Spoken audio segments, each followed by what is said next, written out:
એક અઠવાડિયામાં બીજો અકસ્માત.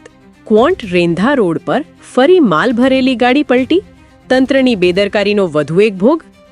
છોટાઉદેપુર જિલ્લાના ક્વોન્ટ રેંધા રોડ પર આવેલા નવાલજા ગામ નજીક ખરાબ રસ્તાના કારણે ફરી એક ગંભીર અકસ્માત સર્જાયો છે. એક અઠવાડિયામાં આ જ રોડ પર બીજી વખત માલ ભરેલી ગાડી પલટી જતા સ્થાનિકોમાં ભારે રોષ ફેલાયો છે. મળતી માહિતી મુજબ રસ્તાની બાજુએ એક ટાયર નીચે ઉતરી જતા ડ્રાઈવરે સ્ટીયરિંગ પરથી કાબુ ગુમાવ્યો હતો. પરિણામે માલ ભરેલી ગાડી રસ્તા પરથી નીચે ઉતરી પલટી મારી હતી. અકસ્માતમાં વાહન અને તેમાં ભરેલા માલને ભારે નુકસાન થયું છે. સદનસીબે ડ્રાઈવરને માત્ર સામાન્ય ઈજા પહોંચી હોવાથી મોટી જાનહાનિ ટળી છે. સ્થાનિકોનો આક્ષેપ છે કે ક્વોન્ટ રેંધા રોડની હાલત વર્ષોથી અત્યંત ખરાબ છે. અનેક વખત લેખિત અને મૌખિક રજૂઆતો છતાં સંબંધિત વિભાગ દ્વારા કોઈ અસરકારક કામગીરી કરવામાં આવી નથી. ગત વર્ષે પણ આ જ રોડ પર 7-8 વાહનો ફસાયા અને અનેક નાના મોટા અકસ્માતો બન્યા હોવાનો દાવો કરવામાં આવ્યો છે. એક અઠવાડિયામાં જ બીજી વખત અકસ્માત સર્જાતા હવે સ્થાનિકોમાં ભારે આક્રોશ જોવા મળી રહ્યો છે. ગ્રામજનોએ સવાલ ઉઠાવ્યો છે કે શું તંત્ર કોઈ મોટી જાનહાનિની રાહ જોઈ રહ્યો છે? જો સમયસર રસ્તાનું સમારકામ કરવામાં આવ્યું હોત તો આવા અકસ્માતો ટાળી શકાય તેમ હતા.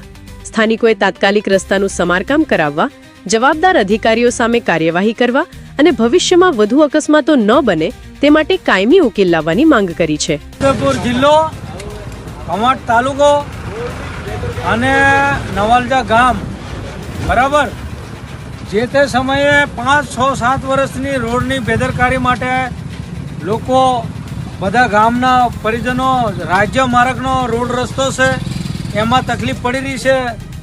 ઠેઠ એમપીથી જોડતો રોડ છે, વડોદરાથી, કવાંટથી, બોડેલીથી, ઉદયપુરથી, ડભોઈથી બધો રોડ જોડતો એમપી અલીરાજપુર ઠેઠ રાજપુર રતલામ ઇન્દોર તકનો રોડ છે આવ્યો. એમાં કોઈ જે તે તંત્ર દેખરેખ રાખતું નહીં. તંત્રને બધાને ખોરનો જે ભરવાનું કામ છે એમાં રાજ્ય માર્ગ છે એમાં કોઈ જે તે તંત્ર આને કોઈ ચકાસણી કરતું નહીં. એમાં જો તકલીફ પડી, આજે આ એક ગાડી પલટી ખાતી એવું નહીં, એવી 10 ગાડી પલટી ખાઈને ઊભી થઈને જતી રહી છે. એમાં અમે જાણ કરીએ છીએ, બધા તંત્ર જાણે છે, બધું જ વસ્તી જાણે છે, કોઈ નહીં જાણતું એવું છે નહીં. પણ આમાં તકલીફ એ છે કે કોઈ અહીંયા આવીને ઊભું રહેવું નહીં. જે તે સમયે મેં ઠીક વાત છે, ગામજનો અને ઉગ્ર આંદોલન અમે કરીએ તો એમને એવું તંત્રને લાગે કે બસ નવાલજાને પડેલી છે, બીજા કોઈ ગામને પડેલી નહીં, રાજ્યને પડેલી નહીં.